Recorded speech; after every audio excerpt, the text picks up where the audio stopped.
ሰላም የተከበራችሁ የኢትዮ ታይምስ ቤተሰቦቻችን እንደምን ቆይታችኋል? ለሰዓቱ የተመረጡ አዳዲስና ያልተሰሙ መረጃዎችን ይዘንላችሁ ቀርበናል። በቅድሚያም አርዕስተ ዜና። በአማራ ክልል በተካሄደው የሰላም ውይይት በጫካ የነበሩ በርካታ ታጣቂ ኃይሎች ወደ ሰላማዊ ህይወት ተመለሱ ተባለ። አሁንም በጫካ የሚኖሩ ወንድሞቻችን እየሄዱበት ያለው መንገድ ሀገርና ህዝብን የማይጠቅም በመሆኑ አሁኑኑ ሰላማዊ አማራጭን እንዲከተሉ ሲሉም ጥሪ አቅርበዋል ተብሏል። ተጨማሪ አለን። የሪፖርተር ጋዜጣ ዘጋቢ ጋዜጠኛ አበበ ፍቅር እየሰራው ለነበረው ዘገባ ሚዛኑን ለመጠበቅ የክፍለ ከተማውን ኃላፊዎች ለማነጋገር በስፍራው በተገኘበት ወቅት ለእስር መዳረጉ ተሰምቷል። ሌላኛው መረጃችን ነው። ከአዲስ አበባ ወንዞች ብክለት ጋር በተያያዘ ባለፈው አንድ ወር ገደማ ብቻ ከ75 ሚሊዮን ብር በላይ ቅጣት መሰብሰቡ ተገለጸ። የደንብ ጥሰቶች ምጣኔ ከባለፈው ዓመት ተመሳሳይ ወቅት ጋር ሲነጻጸር በ64 በመቶ ቀንሷልም ተብሏል። ዝርዝሩን የምናስደምጣችሁ ይሆናል። የእመቤታችን ቅድስት ድንግል ማርያምን ቅድስና፣ ንጽህናና ክብር ሰብከናል፣ ወደፊትም ስንሰብክ እንኖራለን ያሉት ብፁዕ አቡነ ገብርኤል ባስተላለፍኩት ስብከት ያዘኑ የተከዙ ምዕመናንንና ቅድስት ቤተክርስቲያንን ይቅርታ ጠይቃለሁ ማለታቸው ተሰምቷል። ሙሉ ዘገባውን አጠናቅረናል። የአማራ ክልል መንግስት ሁሉንም በክልሉ ስር የሚገኙ ሰራተኞችን የትምህርት ማስረጃቸውን ትክክለኛነት የማረጋገጥ ስራ ማስጀመሩን ይፋ አድርጓል። ሌላኛው መረጃችን ነው። ትናንት በለንደን የተደረገው የሰላም ስምምነት አለመሳካቱን ተከትሎና የአሜሪካው ፕሬዚዳንት ዶናልድ ትራምፕ ዘለንስኪ ጦርነት ናፋቂ ነው ሲሉ ትችት ከሰነዘሩ በኋላ ሩሲያ በዩክሬን ካፒታል ኪየቭ ላይ ከባድ ጥቃት በመፈጸሟ ከ9 በላይ ሞትና ከ70 በላይ ቁስለኛ መኖሩ ተዘግቧል። ሙሉ ዘገባውን አጠናቅረናል። የተከበራችሁ የኢትዮ ታይምስ ቤተሰቦቻችን እነዚህንና ሌሎችም ያልተሰሙ መረጃዎችን ለማድመጥ እስከ መጨረሻው ድረስ ላይክ፣ ሼር እና ሰብስክራይብ በማድረግ አብራችሁን እንድትቆዩ እንጋብዛለን።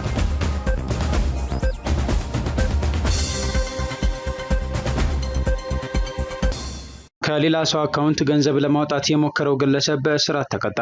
የምስራቅ ባሌ ዞን ፖሊስ ዋና መምሪያ የኮሙኒኬሽን ጽህፈት ቤት መግለጫ እንዳመላከተው አስራት አበበ የተባለው ግለሰብ ሚያዝያ 9 ቀን 2017 ዓ.ም ከቀኑ 7 ሰዓት ላይ ግኒር ከተማ ወደሚገኘው የኢትዮጵያ ንግድ ባንክ ኦዳ ሮባ ቅርንጫፍ በማቅናት ከሰረቀው የሂሳብ ደብተር 13000 ብር ለማውጣት የሂሳብ ደብተሩን ባለቤት ፊርማ አስመስሎ በመፈረም ሊያወጣ ሲሞክር ደብተሩ ላይ ካለው ፎቶ ጋር ባለመመሳሰሉ ገንዘቡ ሳይወጣ ለፖሊስ በማሳወቅ በቁጥጥር ስር ውሏል። ተከሳሹም ይህንን ሊፈጽም የቻለው የባንኩ ሰራተኞች በስራ መጠመዳቸውን አይቶ የነበረውን ግርግር በመጠቀም መሆኑን ፖሊስ ባገኘው መረጃ አረጋግጧል። የምርመራ መዝገቡም በአፋጣኝ ለአቃቢ ህግ የተላከ ሲሆን አቃቢ ህግም በወንጀለኛ መቅጫ ህግ ቁጥር 692 በአታላይነት በፈጣን ችሎት ክስ መስርቶበታል። የገኒር ወረዳ ፍርድ ቤት ተከሳሹ የማይገባውን ጥቅም ለማግኘት የራስን ማንነት በመሰወር የማታለልና የማጭበርበር ወንጀል በሰው ገንዘብና የፋይናንስ አገልግሎት ላይ በመፈጸሙ በ1 ዓመት ከ8 ወር እስራት እንዲቀጣ መወሰኑን ከምስራቅ ባሌ ዞን ዋና መምሪያ የኮሙኒኬሽን ጽህፈት ቤት የተገኘው መረጃ ያመለክታል። ኢትዮጵያ በአውሶም የሚኒስትሮች ስብሰባ ላይ እየተሳተፈች ነው። ኢትዮጵያ በዩጋንዳ ካምፓላ እየተካሄደ ባለው የአፍሪካ ህብረት የሶማሊያ የድጋፍና ማረጋጋት ተልዕኮ አውሶም የሚኒስትሮች ስብሰባን እየተሳተፈች ነው። በስብሰባው የመከላከያ ሚኒስቴር ኢንጂነር አይሻ መሐመድ፣ በተባበሩት መንግስታት የአፍሪካ ኢኮኖሚክ ኮሚሽን እና በአፍሪካ ህብረት የኢትዮጵያ ቋሚ መልእክተኛ አምባሳደር ሂሩት ዘመነ እንዲሁም ሌሎች ልዑካን ተሳታፊ መሆናቸውን በካምፓላ የኢትዮጵያ ኤምባሲ መረጃ ያመለክታል።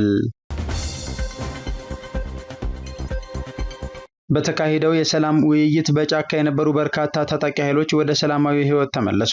በሰሜን ሸዋ ዞን ደራ ወረዳ የተገኘውን ሰላም በዘላቂነት እናረጋግጥ በሚል ምክረ ሀሳብ በሁሉም ቀበሌዎች ተጠናክሮ እየቀጠለ በሚገኘው ህዝባዊ ውይይት ምክንያት ነፍጥ አንግበው በጫካ የነበሩ በርካታ ታጣቂ ኃይሎች ወደ ሰላማዊ ህይወታቸው ተመልሰዋል። ውይይቱን የመሩት የ6ኛ እዝ ዋና አዛዥ ሜጀር ጀነራል ብርሃኑ ጥላሁን ህዝቡ የዕለት ተዕለት ማህበራዊ ጉዳዩን ያለምንም ችግር እንዲያከናውንና የመልካም አስተዳደር ጥያቄዎችን አፋጣኝ ምላሽ እንዲያገኙ በቅድሚያ ሰላምን ማረጋገጥ ያስፈልጋል ብለዋል። የሰላም እጦት ምን ያህል አስከፊ እንደሆነ ሰላም ካጣንባቸው ጊዜያቶች መማር ያስፈልጋል ያሉት ሜጀር ጀነራል ብርሃኑ ጥላሁን ህብረተሰቡ አሁን እያሳየ ያለውን የሰላም ቁርጠኝነት ለወደፊትም ማጠናክሮ መቀጠል እንደሚገባው ገልጸዋል። አሁን እያካሄድን ባለነው ውይይት ምክንያት ታጣቂ ኃይሎች ሰላምን አማራጭ አድርገው መመለሳቸው በህብረተሰቡ ውስጥ አሁን መካሪ ሽማግሌም ሆነ ምክር ተቀባይ ልጅ መኖሩን ያመለክታል ብለዋል። አሁን ላይ መሳሪያ አንግቦ ጫካ መግባት የህዝብን ሰላማዊ ኑሮ ማወክና መረበሽ ዘመኑን የሚመጠን አስተሳሰብ አይደለም ያሉት ጀነራል መኮንኑ አሁንም በጫካ የሚገኙ ቀሪ ኃይሎች ከዚህ ትምህርት ሊወስዱ እንደሚገባ አሳስበዋል።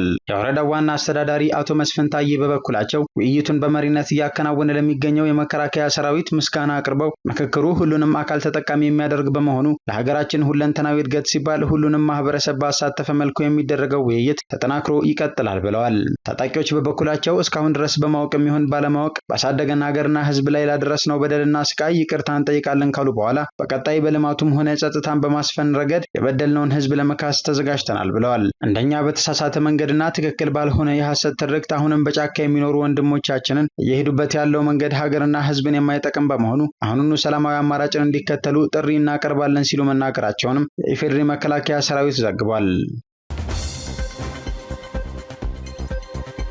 በአማራ ክልል ሐሰተኛ የትምህርት ማስረጃ ማረጋገጥ ተጀመረ። የአማራ ክልል መንግስት ሁሉንም በክልሉ ስር የሚገኙ ሰራተኞችን የትምህርት ማስረጃቸውን ትክክለኛነት የማረጋገጥ ስራ መጀመሩን ትናንትና ይፋ አድርጓል። ሂደቱ የሪፎርሙ አካል ነው ሲሉ ፕሬዚዳንት አቶ አረጋ ከበደ ሲናገሩም ተሰምቷል። የሪፖርተር ጋዜጣ ዘጋቢ ጋዜጠኛ አበበ ፍቅር ታሰረ። ጋዜጠኛ አበበ የታሰረው ትናንትና ሚያዝያ 15 ቀን 2017 ዓ.ም ወደ አመሻሻ አካባቢ ነው። ጋዜጠኛ ለእስር የተዳረገው ከልደታ ክፍለ ከተማ ኃላፊዎች መረጃ በማሰባሰብ ላይ ያለ ሲሆን የታሰረበት ምክንያት እስካሁን ግልጽ አልተደረገም። ጋዜጠኛ አበበ በዕለቱ በፖሊሶች ተይዞ ከመወሰዱ በስተቀር በወቅቱ እንዴት እንደተወሰደና እንደታሰረ ባለመታወቁ ለአዲስ አበባ ፖሊስ ኮሚሽን ሪፖርት በማድረግ የኮሚሽኑ የህዝብ ግንኙነት ክፍል ባደረገው ትብብር ጋዜጠኛው በልደታ ክፍለ ከተማ ፖሊስ መምሪያ ጌጃ ሰፈር አካባቢ ፖሊስ ጣቢያ መታሰሩ ታውቋል። ጋዜጠኛው ለእስር የተዳረገው እየሰራው ለነበረው ዘገባ ሚዛኑን ለመጠበቅ የክፍለ ከተማውን ኃላፊዎች ለማነጋገር በስፍራው በተገኘበት ወቅት ነበር። ከአዲስ አበባ ወንዞች ብክለት ጋር በተያያዘ ባለፈው አንድ ወር ገደማ ብቻ 76 ሚሊዮን ብር የሚጠጋ ቅጣት መሰብሰቡ ተገለጸ። በአዲስ አበባ ከተማ ያሉ ወንዞች ብክለትን ለመከላከል የሚያስችለውን ደንብ ተግባራዊ መደረግ ከጀመረበት ጊዜ አንስቶ ባለፈው አንድ ወር ገደማ ጊዜ ውስጥ ደንቡን የተላለፉ ግለሰቦችና ተቋማት 75.7 ሚሊዮን ብር ቅጣት መቀጣታቸውን የከተማይቱ የደንብ ማስከበር ባለስልጣን አስታወቀ። የደንብ ጥሰቶች ምጣኔ ከባለፈው ዓመት ተመሳሳይ ወቅት ጋር ሲነጻጸር በ64 በመቶ መቀነሱንም ባለስልጣኑ ገልጿል። ይህም የተገለጸው የአዲስ አበባ ከተማ አስተዳደር የደንብ ማስከበር ባለስልጣን በ2017 በጀት ዓመት 9 ወራት የተከናወኑ የቅንጅታዊ ስራዎችን በዛሬው ዕለት በገመገመበት መርሃ ግብር ላይ ነው። በዚሁ መርሃ ግብር ላይ በባለስልጣኑ በቀረበ ሪፖርት ላይ ከተነሱ ጉዳዮች መካከል የህገወጥ ደረቅና ፍሳሽ ቆሻሻ አያያዝና አወጋገድን ለመከላከልና ለመቆጣጠር የተወሰዱ እርምጃዎች ይገኙበታል። በሪፖርቱ ከተጠቀሱት እርምጃዎች የተወሰኑት መሰረት ያደረጉት በአዲስ አበባ ወንዝና የወንዝ ዳርቻን ስለማልማትና ከብክለት ለመከላከል ባለፈው ታህሳስ ወር የወጣውን ደንብ ነው። ከየካቲት ወር ጀምሮ ተግባራዊ መደረግ የጀመረው ይህ ደንብ በመዲናይቱ ያሉ ወንዞችን አደገኛነት ባላቸው ደረቅም ይሁን ፈሳሽ ቆሻሻ በሚበክሉ ድርጅቶች ላይ 1 ሚሊዮን ብር ቅጣት የሚጥል ነው። ፖሊስ ከአዲስ ስታንዳርድ የወሰዳቸውን የኤሌክትሮኒክስ መሳሪያዎች በአፋጣኝ እንዲመለስ ሲፒጄ ጠየቀ። ፖሊስ በተወሰዱት የኤሌክትሮኒክስ መሳሪያዎች ውስጥ የሚገኙ ከስራ ጋር የተያያዙና የግል መረጃዎችን አላግባብ ጥቅም ላይ ሊውሉ ይችላሉ ሲል ስጋቱንም ገልጿል። ፖሊስ በአዲስ ስታንዳርድ ላይ ባደረገው ብርበራ በወሰዳቸው የኤሌክትሮኒክስ መሳሪያዎች ውስጥ የሚገኙ ከስራ ጋር የተያያዙና የግል መረጃዎች አላግባብ ጥቅም ላይ ሊውሉ ይችላሉ ሲል የጋዜጠኞች መብት ተሟጋች የሆነው ተቋም ሲፒጄ ትናንት ሚያዝያ 14 ቀን 2017 ዓ.ም ባወጣው መግለጫ ስጋቱን አስታወቀ። በአዲስ ስታንዳርድ ላይ ፖሊስ ያካሄድ ያለውን ምርመራ እንዲያቋርጥ የጠየቀው ሲፒጄ የተወሰዱት የተቋሙ የኤሌክትሮኒክስ መሳሪያዎችንም በአፋጣኝ እንዲመለስ አሳስቧል። አዲስ ስታንዳርድ ላይ የተፈጸመው ብርበራ ከቅርብ ጊዜያት ወዲህ የኢትዮጵያ መንግስት ነፃ ሚዲያዎችን ዝም ለማሰኘት እያካሄደ ያለው ዘመቻ አካል ነው። የተቋሙን የኤሌክትሮኒክስ መሳሪያዎች መውሰዱ በውስጣቸው የሚገኙ ከስራ ጋር የተያዙና የግል መረጃዎች አላግባብ ጥቅም ላይ ሊውሉ የሚችልበት ዕድል ከፍተኛ ነው ሲሉ የሲፒጄ አፍሪካ ፕሮግራም አስተባባሪ ሙቶኪ ሙሞ ስጋታቸውን መግለጻቸውን አስታውቋል።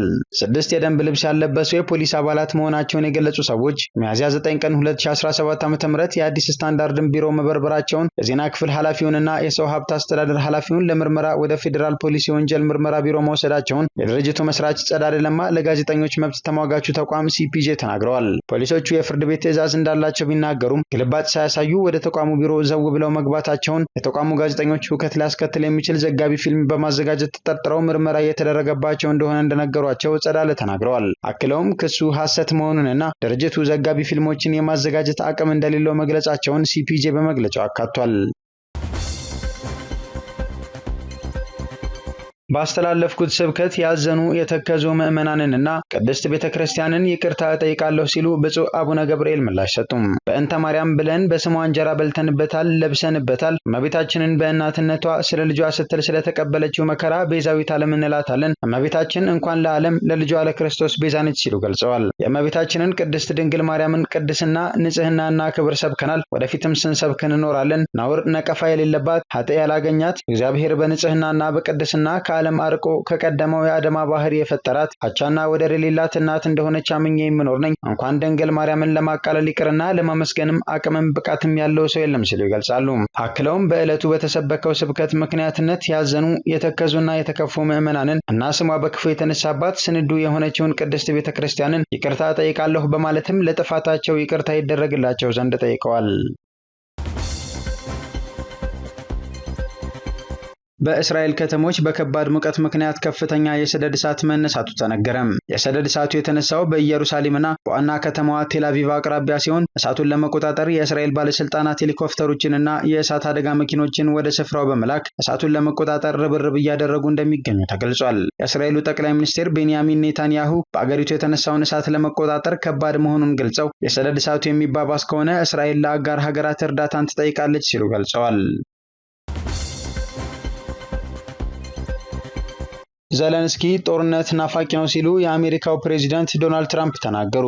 የሰላም ድርድር ለማድረግ ጥረት እየተደረገ ባለበት ሰዓት ሩሲያ በዩክሬን ካፒታል ኪየቭ ላይ ከባድ ጥቃት ፈጸመች። በዚህ ጥቃት ከ9 ሰዎች በላይ ሕይወታቸው ማለፉንና 70 የሚሆኑት መቁሰላቸውን ተከትሎ የዩክሬኑ ፕሬዝዳንት ቮሎዲሚር ዘለንስኪ በደቡብ አፍሪካ የነበራቸውን ጉብኝት አቋርጠው ወደ ሀገራቸው ተመልሰዋል። ዘለንስኪ ከደቡብ አፍሪካ ጋር ያላቸውን ግንኙነት በማጠናከር ከሩሲያ ጋር የሚደረገው ጦርነት በቶሎ በሚቋጭበት ሁኔታ ላይ ለመምከር ብዙ ጊዜ መገናኘታቸው ይታወቃል። ከጥቃቱ በኋላ የነፍስ አድን ሰራተኞች በፍርስራሾች ውስጥ የተቀበሩ ሰዎችን እየፈለጉ በማውጣት ላይ እንደተሰማሩ የዓይን እማኞች ለመገናኛ ብዙሃን ተናግረዋል። ጥቃቱ የተፈጸመው ትናንት በለንደን የተደረገው የሰላም ስምምነት አለመሳካቱን ተከትሎና የአሜሪካው ፕሬዝዳንት ዶናልድ ትራምፕ ዘለንስኪ ጦርነት ናፋቂ ሲሉ ትችት ከሰነዘሩ በኋላ ነው ተብሏል።